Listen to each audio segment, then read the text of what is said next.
Thanks, everybody. What a really good roll-up tonight. So I'd like to welcome some visitors that have come in, especially tonight, so that's good. And everybody out on the other side there too. Yep. So we got 12 on Zoom online, although one of them's me. And what'd you say, 20? 30. 30 something here, so it's good, a really good turnout. Thanks for coming. Nice weather. Anybody got anything new and interesting to mention? What about, but Air India was the last exciting thing to happen, and we couldn't. So we've talked about that. And we still don't know what really caused it. Another crash in Russia. Well, yesterday or the day before? That was that was in a testing situation, I think. No, there's 40 people. Oh, 50 people. Oh, another one then, right? Yeah. Okay. Around 50 dead. Yep. All right. Well, I must admit, don't have anything of any interest to pass along to everybody, except that we had how would I phrase this? An excellent turnout for the open day previous weekend, which is where we've turned a couple of people up here from as well. And Mr. Gartshaw brought his Spitfire and his T6 and parked them outside the front here, which was very nice to see. And unfortunately, we do not have the speaker we were expecting to have. Peter stepped in, as usually happens when these things occur, and Peter's going to give us a story of the air raid precautions and the shelters that they built in Brisbane in World War II, which of course turned out to be unused, but you never know. So, Peter, take it away. Thank you. Righto, I'm probably going to do the talk sitting over here, if that's okay, because I've got to run all this as well at the moment, and I'll change the screen so that the people online can see me. Okay. Who knows where that is? Where? That's Elizabeth Street. Okay. So who knows how many Japanese air raids there were in Australia during World War II? Any ideas? Were there 173? Were there more than 20 or less than 20, less than 40, less than 60, less than 80, less than 100? This man here said 183. 165? Well, there were 118 that I'm aware of. Okay. So there were 84 in the Northern Territory. 64 of those were in the Darwin area. 12 were in Queensland and 22 in Western Australia. So for a total of 118. In Queensland, 8 of them were on Horn Island, where there was a big air base, which the Americans and the RAAF used. Maybe the Dutch might have used it as well. 3 on Townsville in July 42, 3 air raids, no major consequence, just a palm tree broken half.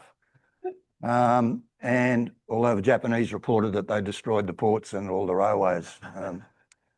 And 1 at near Mossman on a sugarcane farm, where some landed in the river and 1 landed beside a shed where or a house where a baby was in a cot and got a bit of shrapnel in its head.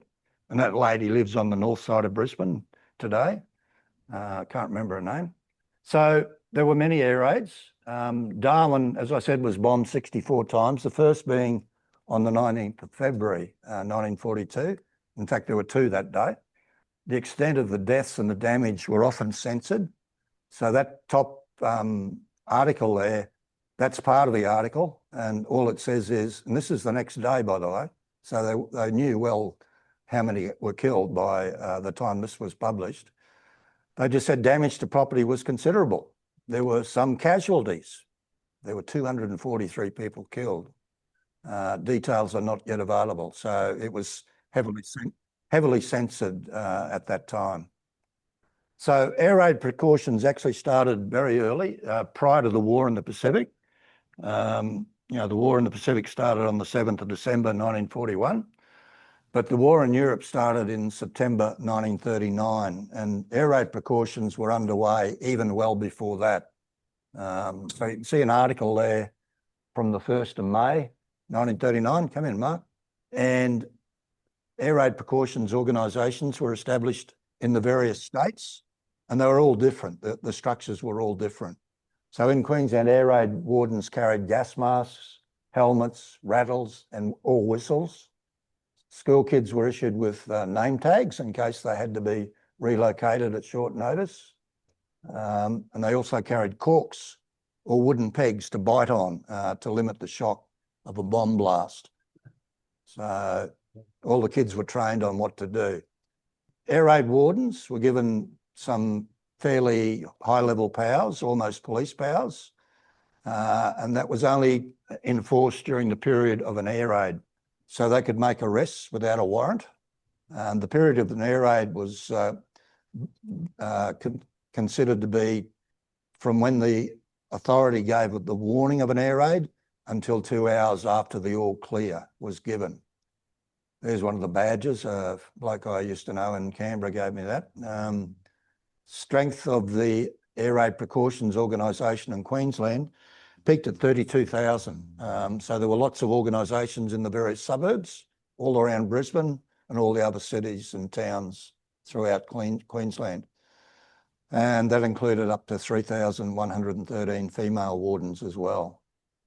There's a document that was put out by the Queensland Police Commissioner. So as far as the air raid precautions organisations, he was the head honcho, and he put out this 11-page document on the 9th of March with this huge title called Hints for the Guidance of Police and Air Raid Wardens in Connection with Air Raid Precautions and Their Duties in the Event of an Air Raid or Other Form of Enemy Attack. So I've tried to summarise that stuff there on this next page. So police and air raid wardens in each police division were under the direct control of the officer in charge of that particular police division. As I said, the Commissioner of Police was the head honcho of the whole organisation. Air raid wardens were appointed and enrolled by the Commissioner, etc. I won't read all that, but you get the idea that the police were heavily involved and the Police Commissioner was the overall in charge, in command. So police had to ensure there was sufficient air raid sirens, and I'll show you one of those a little bit later, were installed in their divisions. Back in those days, most of the suburban police stations were in old houses. I'm not sure if that's still the case. They had an ID card that was issued to the air raid wardens, and that's a blank one. I've got 2 slides here with some of the duties of an air raid warden. I'll read some of it. The preservation of law and order, warning people residing in their division, assisting people to keep cool, calm and collected. They looked after, made sure that the lighting restrictions were adhered to, you know, the blackout arrangements that they had. You had to have your headlights blacked out, your windows blacked out and all that sort of stuff. Reporting incidents, giving assistance, first aid. They were taught how to put out fires. They were made sure that householders had supplies of sand to help put out fires, water, shelters, etc., etc. And they had evacuation arrangements under control. It's another page of duties. They looked after and controlled the public air raid shelters. I'll talk a bit more about that later and show you what some of them looked like. They directed traffic, disposed of the dead if that was to happen, which it didn't in Queensland. Might have happened on Horn Island maybe, but nowhere else. Improvised temporary communications, etc., etc. Organised traffic in blackouts. And I don't know what that last one is, organised watches. Not sure what that is. We copied the British on our air defence arrangements, our air defence systems, and the central command structure for that was the fighter sector headquarters. That was located in Brisbane's case in the WWII Wills building in Ann Street, no longer there, of course. And that was where they received all the information from the Volunteer Air Observer Corps, the radar sites, the VDC, and also from our operational squadrons as to where our aircraft were. And they were the people who decided whether any of the sightings were enemy aircraft, and then issued the air raid alerts out to the Air Raid Precautions organisation, notified the anti-aircraft guns, obviously, the Navy, et cetera, et cetera.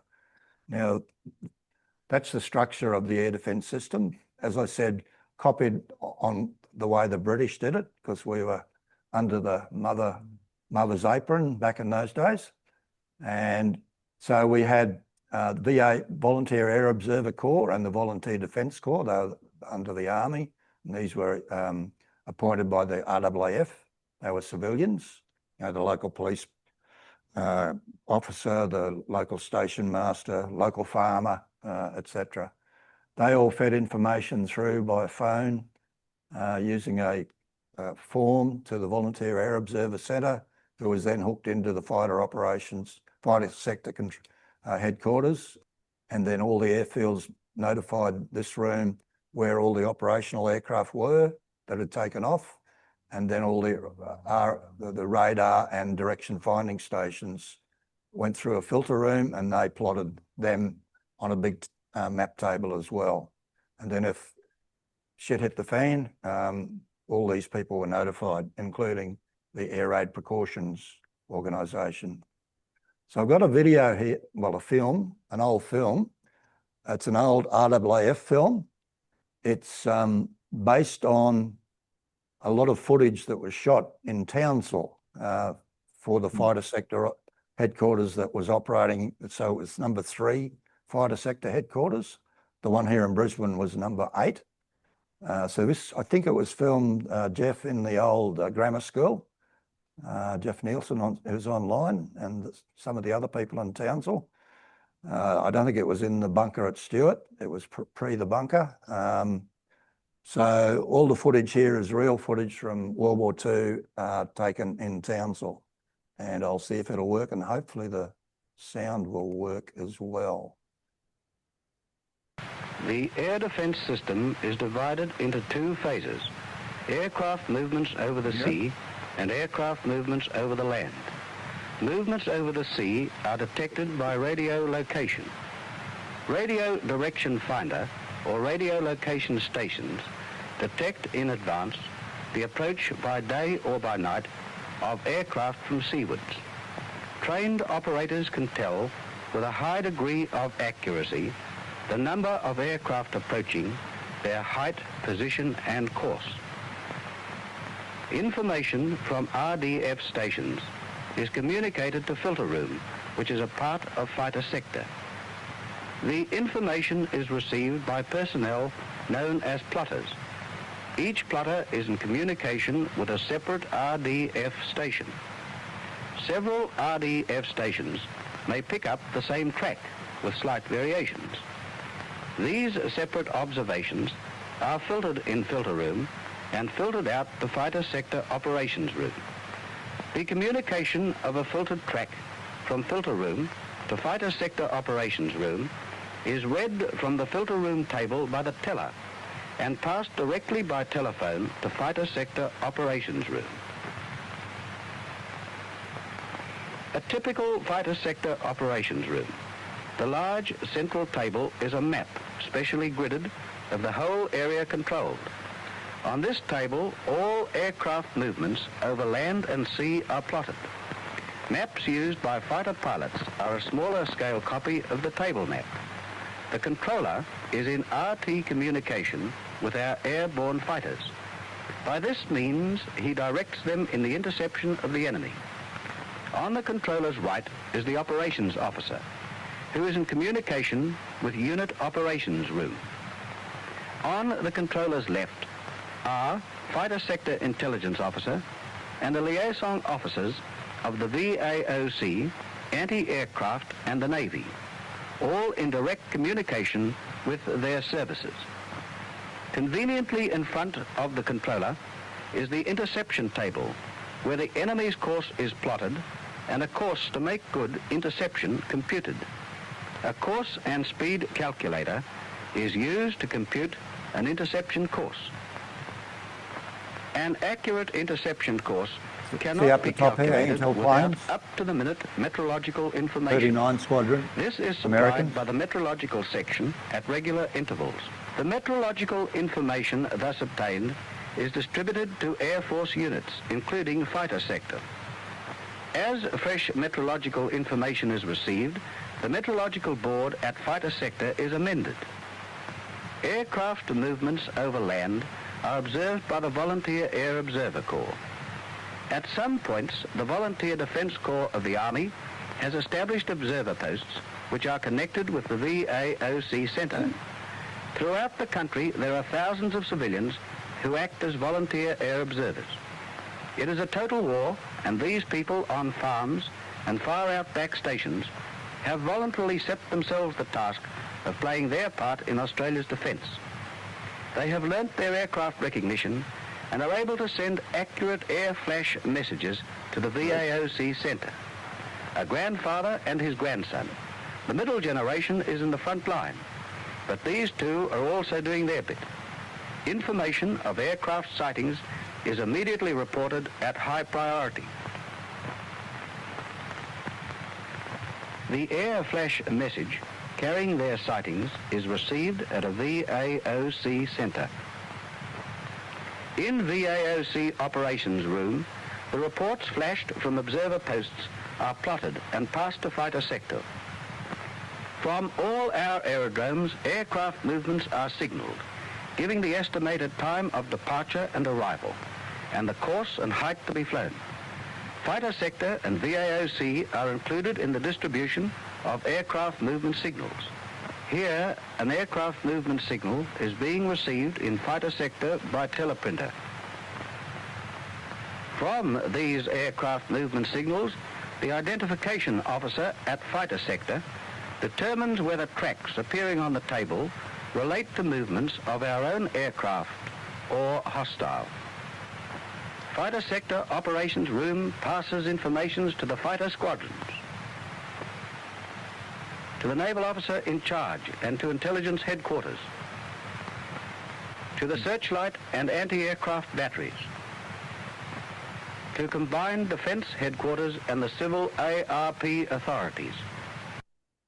So yeah, that film is much longer. It actually goes on then and does a dummy run, and it's got footage of all the aircraft, you know, the P-39s at Antill Plains in the whatever squadron that was it 19th Squadron? So yeah, it was all shot in Townsville. But I just thought I'd show you that just so you understood how it all worked and how air raid alerts were issued. So there were different colour codes for air raid messages and the wardens. There was a yellow was the preliminary caution. The wardens were on standby. Red was air raid imminent. Wardens dashed out into their sectors, blowing their whistles, etc. And air raid sirens were activated. Green was when the raiders had passed, in our case, Japanese. Wardens walked around their sectors blowing long blasts on their whistles to give the all clear, and then the all clear was white, and the public would be informed by an all clear siren. And there's what one of the air raid sirens looks like. And that's what it sounded like. So you can see the preliminary was a series of short blasts. Air raid itself was a continuous sound, having a varying pitch like you can hear at the moment.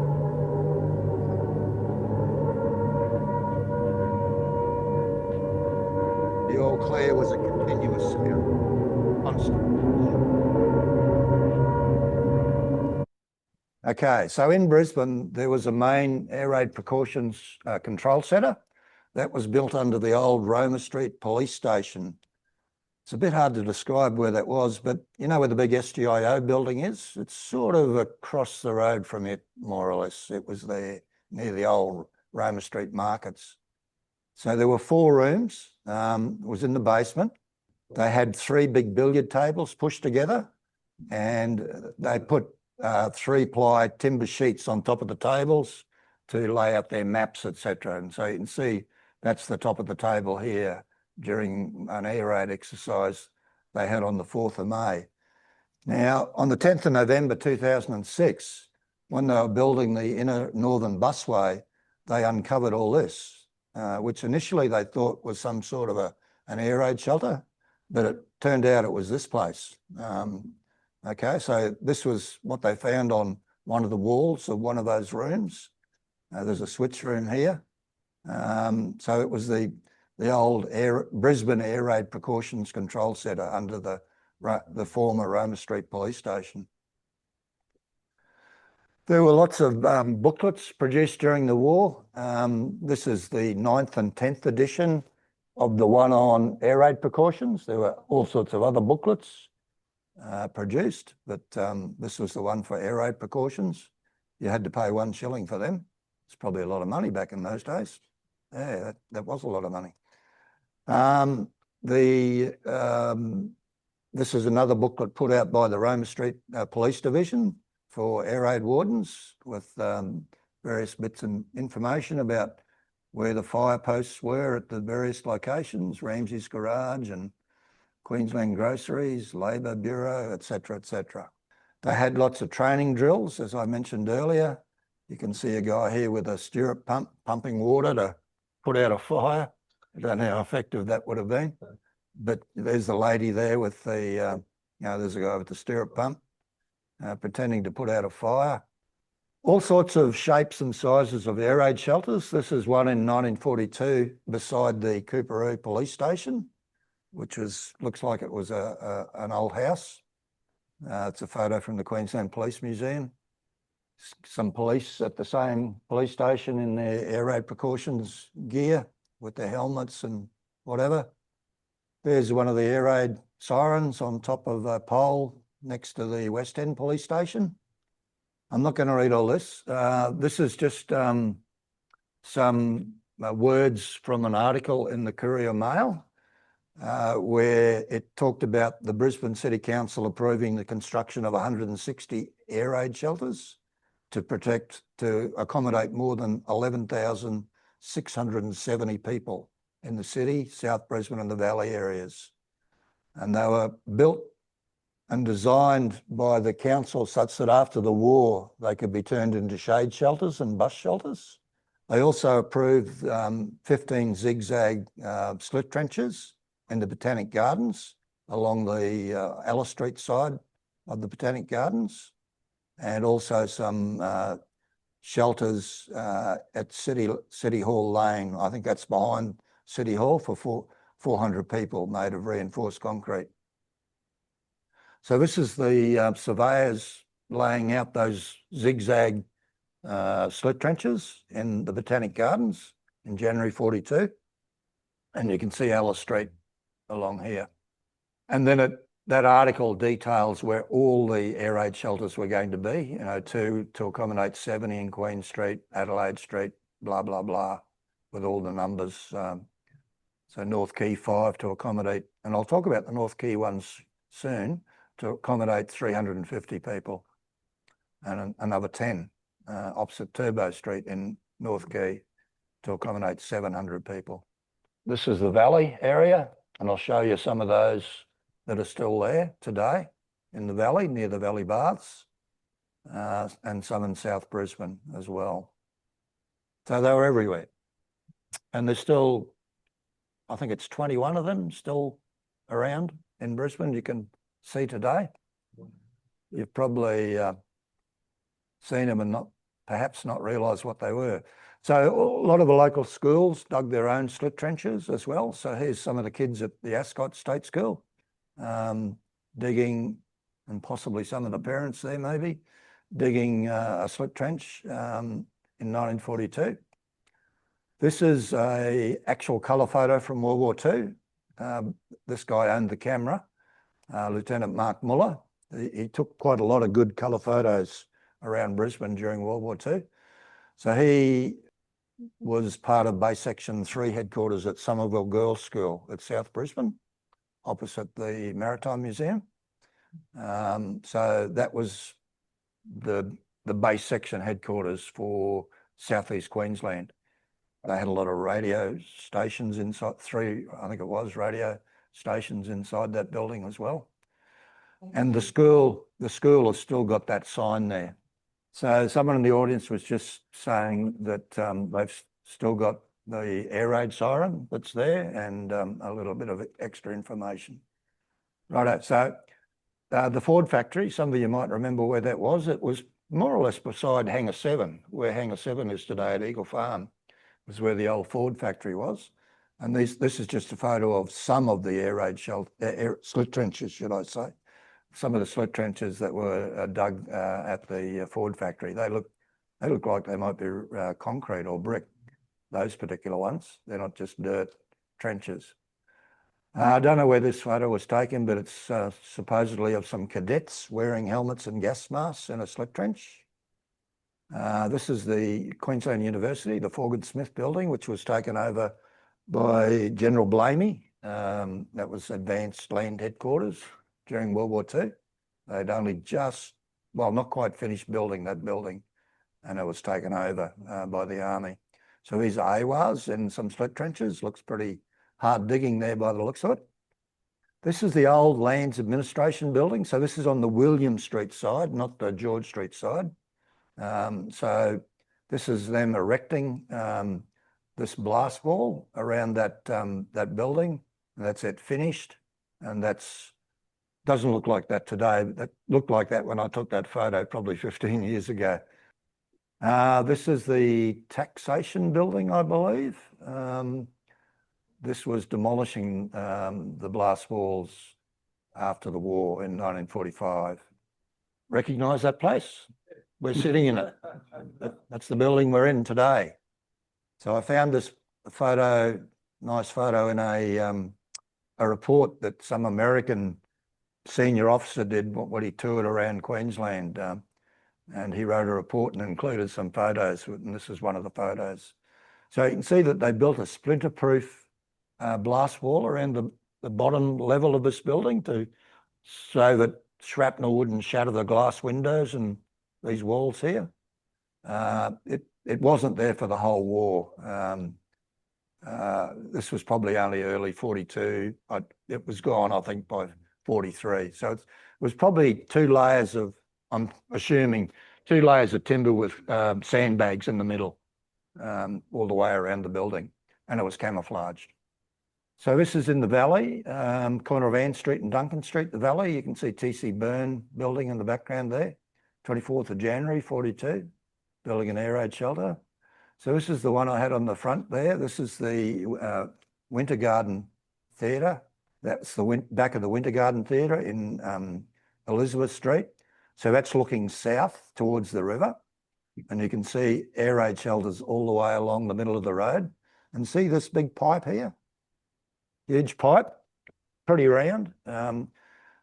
There's one on this side and there's one on the other side of these air raid shelters, on the back side of these, all the way to the river to big pumps. And the idea was they would use that to pump salt water out of the river to fight fires, okay, to put fires out. So there were over 235 of these shelters built by the council, and there are 21, as I said earlier, survive today. Not in that shape though, but the guts of them still exist. So this is Elizabeth Street looking the other way now. This is looking north. So there's Perry House with the river behind us. This is Queen's Garden, you know, where the Anzac Day March starts from. During the war, this had a big building in that park there, which was CIB headquarters, Criminal Investigation Branch. So that was their building just there. That building's still there today. I think it's now apartment building. So there's that big steel water pipe again, as you can see. And as I said, there's another one on the other side of those air raid shelters. And this is on the other side. So this is the pipe on the other side, looking north again, with the CIB headquarters here on the right. So this is still Elizabeth Street, just another photo of all those air raid shelters and the water pipe. And here they are using those water pipes to do a training exercise to pretend to fight a fire that might break out should we have a real air raid. So that's in 1942. This is Ann Street now. So there were air raid shelters all the way along Ann Street. So this is the Central Railway Station, and Anzac Square is over here on the left. And there's your water pipes again. There's another one on the other side, on the back side of those air raid shelters. And that's Ann Street again, looking towards the river with City Hall in the background there. So it's a bit closer to the river. I don't know what year that is. Looking at that pile of bricks, it might be just after the war, maybe. The photo of an air raid warden with his armband on and his fancy hat. That's not part of the uniform, I don't think. And some WAFs, some of the ladies in the Air Force, I think they're WAFs, in a just outside a shelter in 1942. This is, I counted 62 people in this photo. There might be a few more there I couldn't see. But they could hold 50 comfortably in each of those air raid shelters and 80 in an emergency. So it gets a bit crowded, as you can see, a bit cosy. Another photo inside one of the air raid shelters during an exercise, I guess. It's a bit blurry, this plan here, but that's the sketch that was used to build these air raid shelters. So they consisted of some central columns in the middle and a cantilevered roof, and then they'd build a brick wall down from the perimeter of the cantilevered roof right around it with a return entry. So that's what, the little return entry so that shrapnel didn't come in and hit the people inside here, and the brick wall went all the way around the air raid shelter. So after the war, they could pull down the brick walls and turn these into shade shelters and bus shelters. Okay. So there's some in Wickham Street in Fortitude Valley, so opposite the Valley Baths.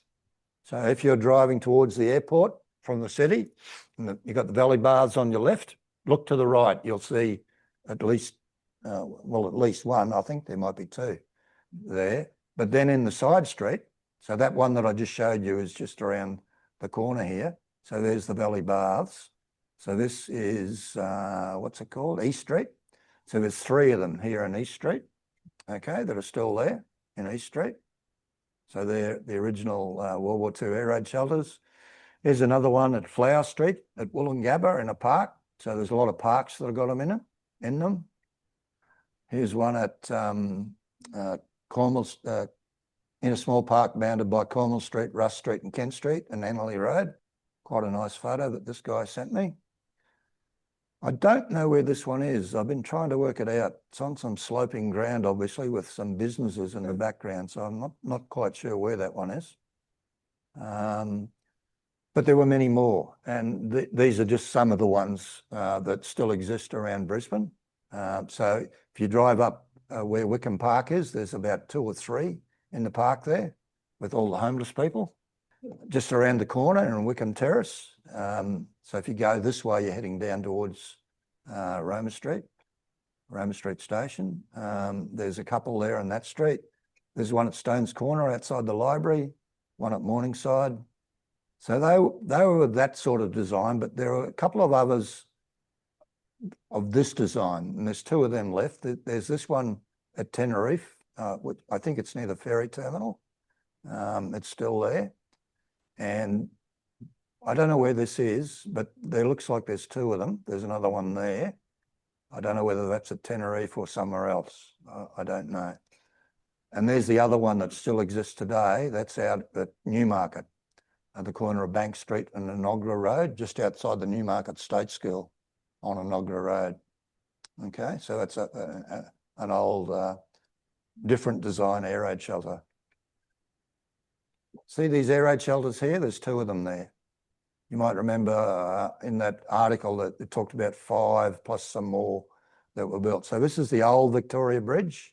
The new one goes across roughly where those air raid shelters are.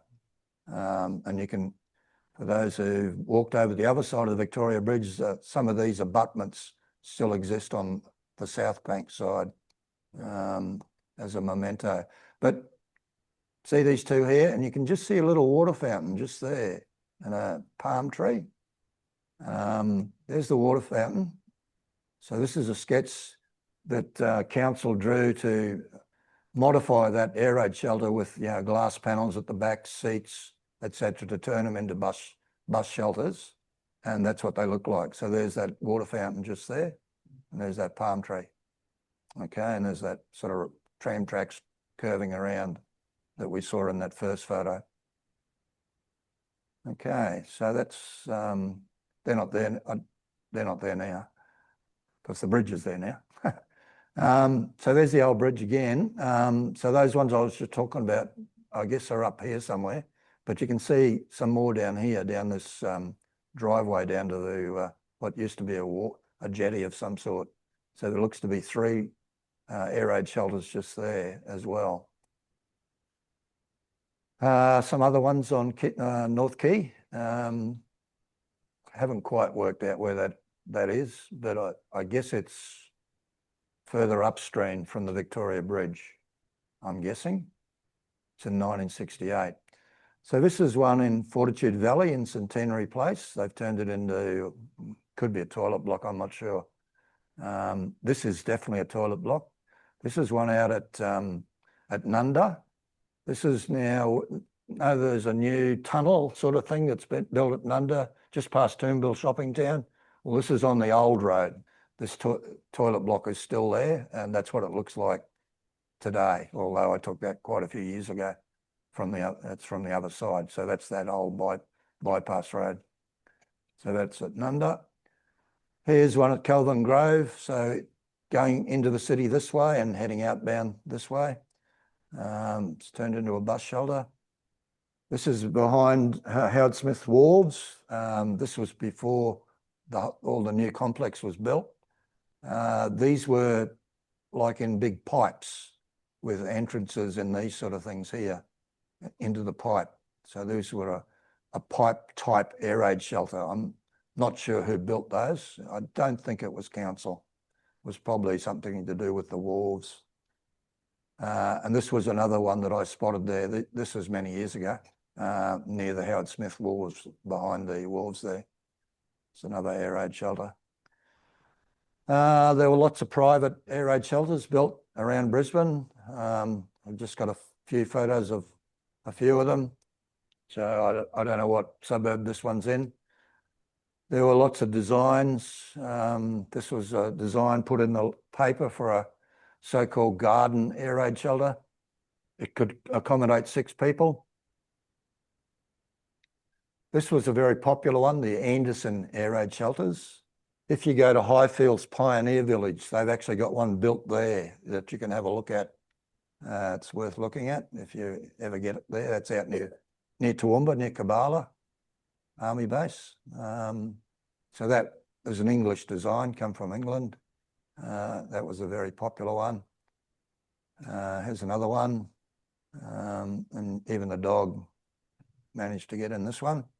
There's one at Brighton, homemade one, obviously, with sandbags.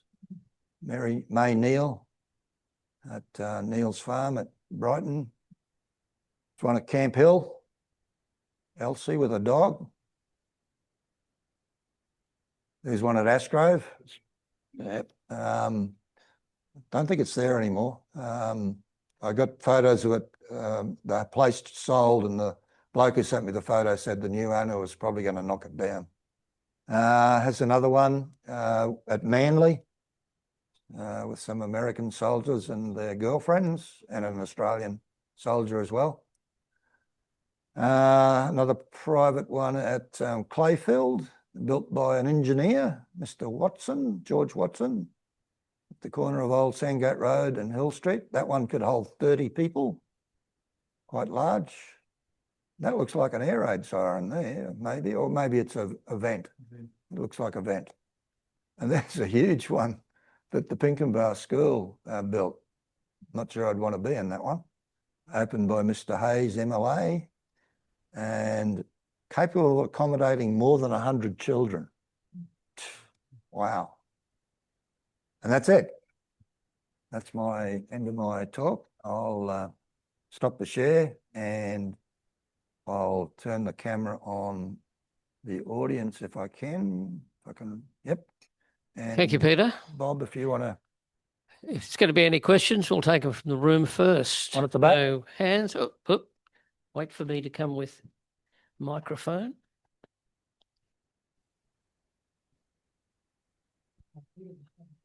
The building that they uncovered when they were building the inner northern busway, Yeah. what happened to that? Oh, I got knocked down.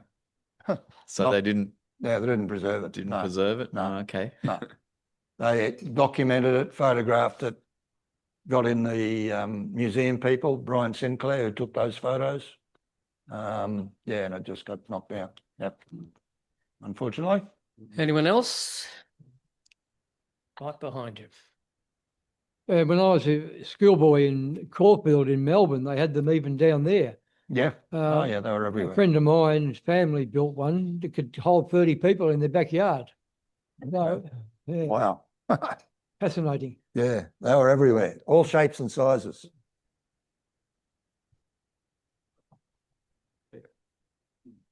I'm intrigued about the blackout situation in Brisbane. Do you know how well Brisbane was lit at night in 42? They did a test on the 4th of April, I think it was, or something like that, 42. And I think they had aircraft flying around and people on hills, but quite a few people didn't observe the rules. But Brisbane was officially blacked out for a lot of time. No, they didn't No, people had to have blackout curtains Oh, and blackout things on their headlights. oh. They did not black out the electricity. When did that come off? When did they finish that?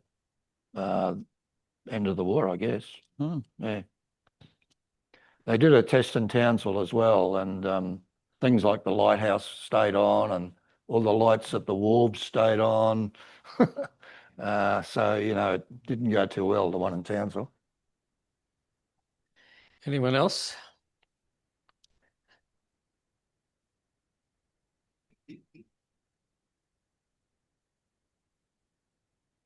As a baby boomer, I heard a number of stories from my late parents. My father served overseas in the Air Force, but my mother was in Brisbane in the WWII, and she did meet General Douglas MacArthur in the headquarters. Yep. She worked at fighter sector.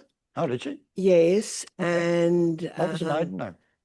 her maiden name was Rippon, Rippon. Oh, okay. Okay. I know and- that name, yeah. Yes, and so I've heard firsthand about Brisbane during the war. Yep. The Brisbane line, General Douglas MacArthur, Yep. his headquarters, Yep. and as I mentioned before, my old school was the headquarters for the communications.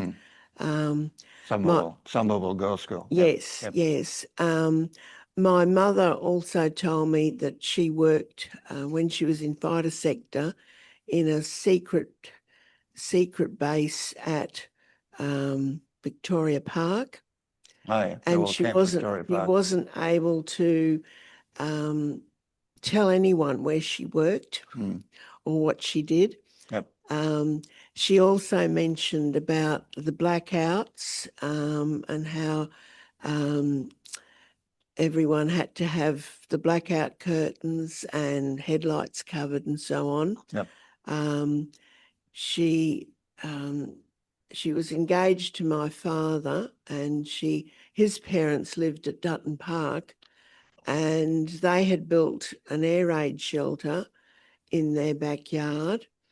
And my grandmother at times, and a lot of people did this, would go to the country, and my grandmother would go to visit her sister in Toowoomba when there was fear of an invasion. Yep. Yes. And my mother described for me what it was like in Brisbane, and your photos have illustrated that. And I knew where some of these, Yep. what bus shelters that Yeah. we use today Yep. were actually air raid shelters. I've actually got a photo of two ladies in the WAF Yeah. standing outside that building, the WD&HO building. Yes.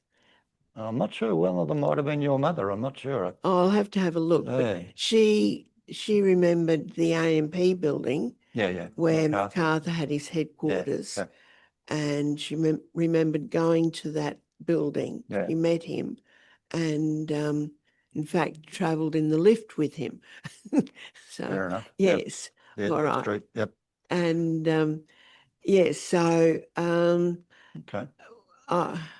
as a baby in the late 40s and early 50s, my the war was still quite real Yeah. at that time growing up.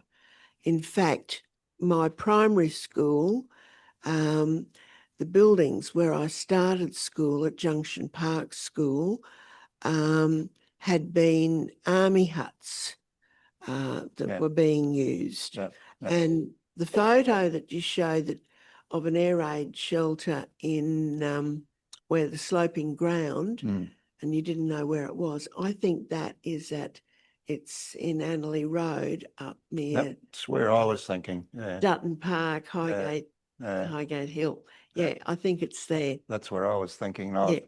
trying to explore on Google Earth to try and see if there's any of those businesses or the buildings were Yeah. there still, but I didn't find it. Yes. Of course, Brisbane today It's is very different. unrecognisable from That's right. the city it is Very different. that it was back And the then. military were everywhere in Brisbane during Yeah. World War II. They occupied nearly every building in the city. Yeah, well, my school Took over was- nearly every school. Yes, because it was in what was termed the danger area, being in Vulture Street at South Brisbane. Yeah. The school was evacuated. The Americans took over the school, and the boarders were sent to Stanthorpe, and the day girls went to 3 different sites in Yeah. Brisbane.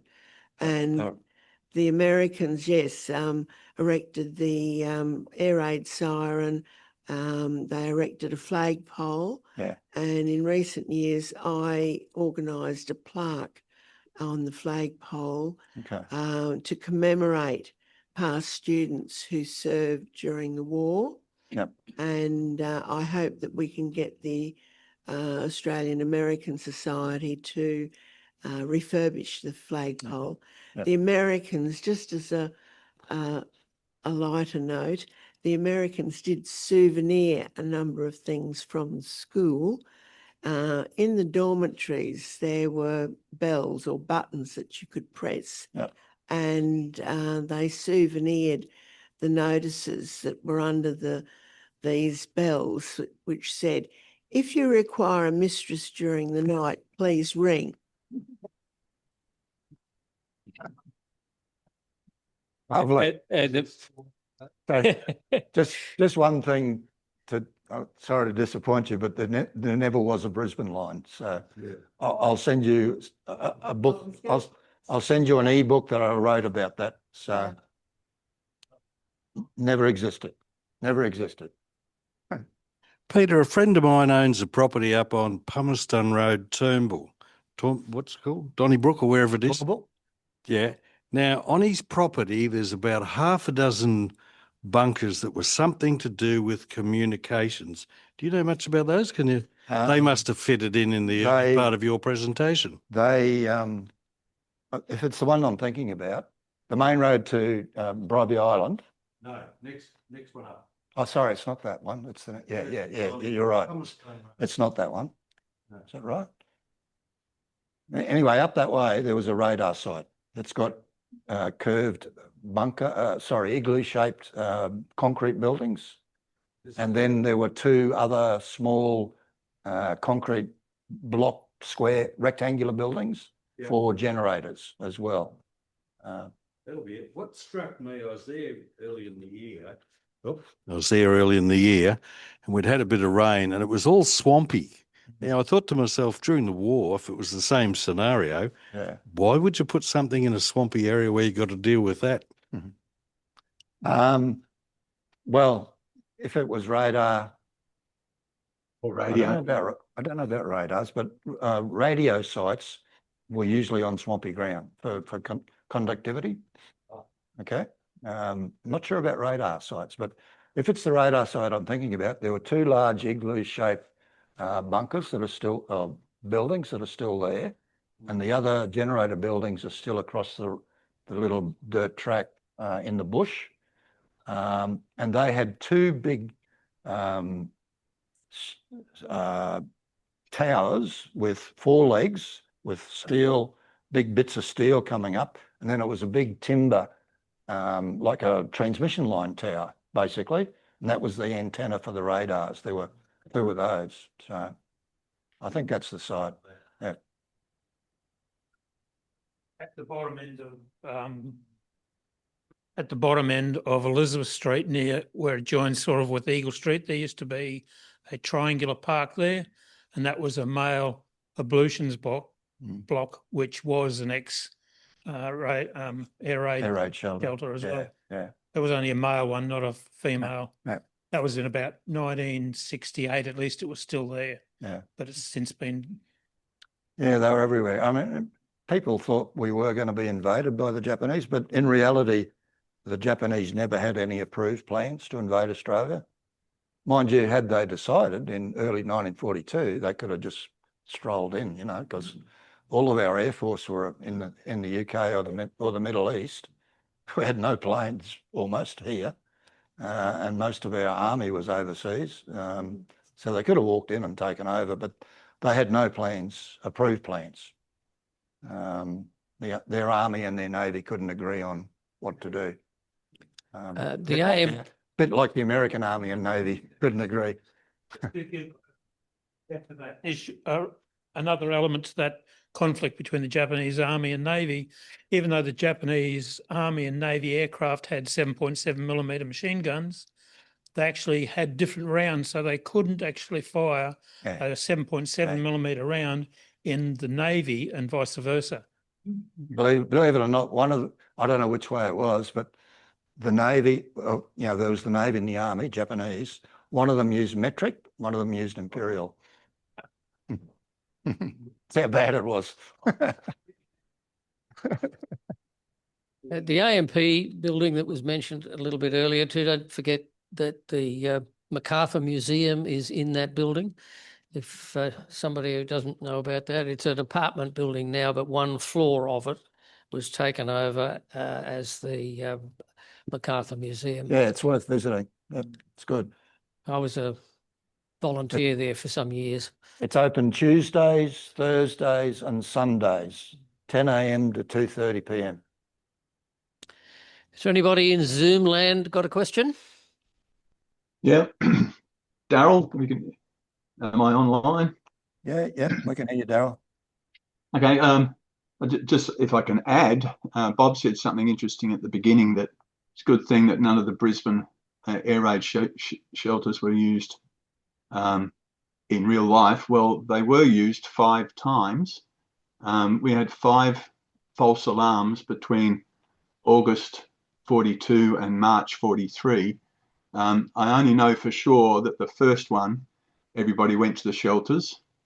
If you think back to Peter's images that he put up of people in shelters, you can tell quite easily whether they're a staged photograph, like that guy in the bowler hat, versus whether it's a real exercise or a real event by people in their street clothes, in their normal street clothes. You can sit. The other clue is serious faces versus smiles and grins. So, yeah, we had 5 false alarms in Brisbane. So this August the 20th will be the 82nd anniversary of that first event. It was an unidentified flying aircraft. In Brisbane, they went to the shelters at 10:26 a.m. and exited at 11:26 a.m. So that's an hour in the shelters. And you've got to remember, when at that time people are in the shelters not knowing that it's a false alarm. At the actual time, they're living the life. They're living the fear. Ipswich, though, for example, they didn't go to their shelters until 11:22, and they got the all clear at 11:41. So they only spent 20 minutes in those shelters. Now, those shelters didn't have water. They didn't have ventilation. No toilets? They didn't have a toilet. So you can imagine you're in the city, a lady with maybe small children, and you're stuck in a shelter for an hour like that. So it's serious business. Now, the other thing I wanted to add, Peter had a lot of photographs of the park shelters that had another life after the war, either as bus shelters or park shelters.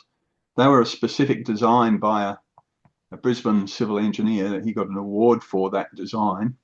I don't have his name here, but he did a good job with those.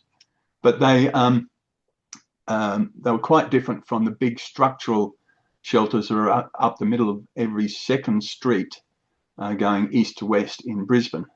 So there was quite a few of them in Brisbane.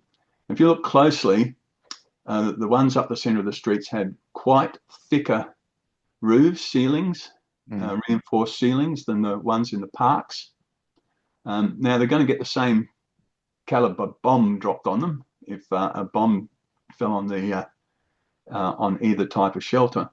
But the ones in the city were that much thicker because they had to survive rubble, getting buried under rubble and other detritus in an attack.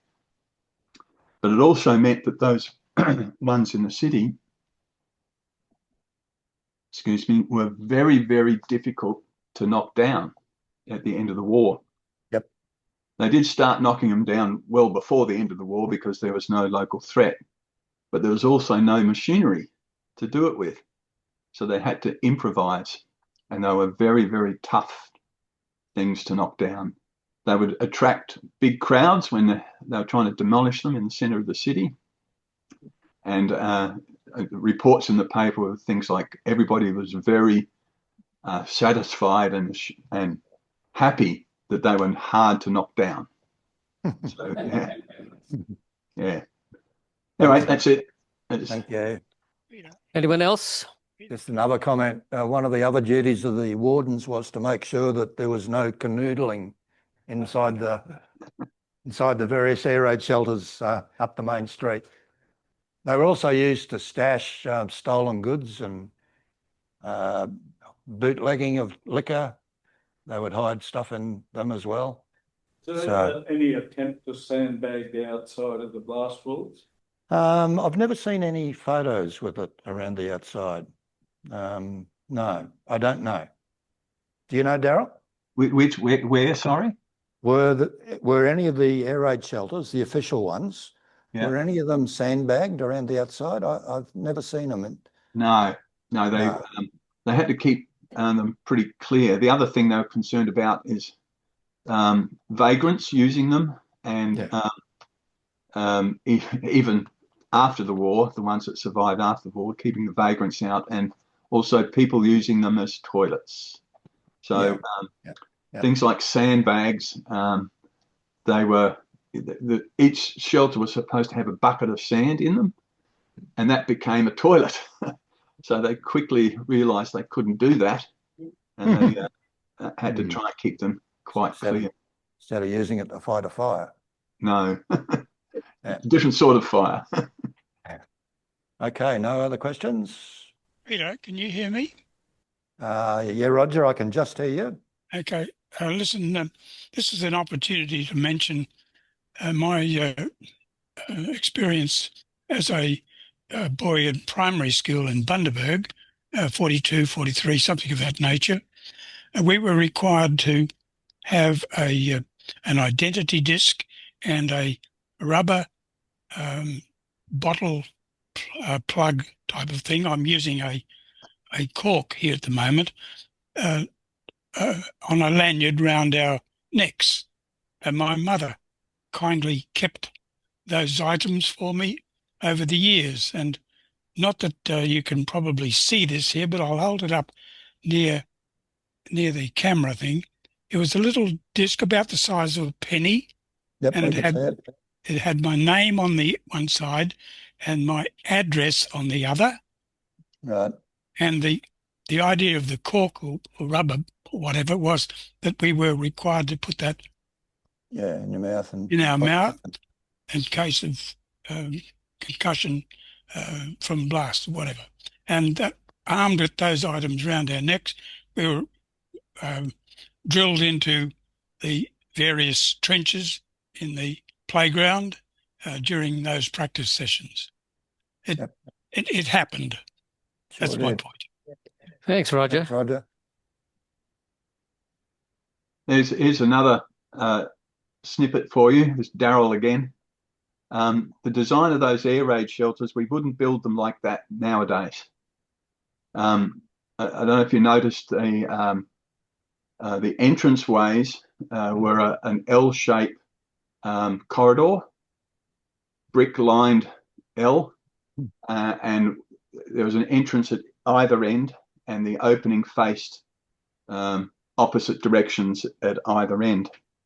If you can imagine the concussion from a bomb that lands on either side of the shelter would get focused by those corridors into the door, blow the door down, and you'd get the concussion traveling through the shelter and out the other door at the other end for a near miss. Nowadays, the shelters we build for bomb dumps and in the military just have a wall at one end but open behind it. So the wall may be convenient distance away from the door in the narrow end of the shelter, but it's a throughway for any concussion to travel past the door and out the other side, as opposed to be focused in the door. So those are old shelters that were used and designed by professionals. I don't think they ever did an actual test on them with a live bomb. No. We do not build them that way now. Okay, we might wrap it up on. Thanks, Daryl. Thanks, everybody. It was, and thank you, Peter, for quite an interesting. Yeah. Thank you.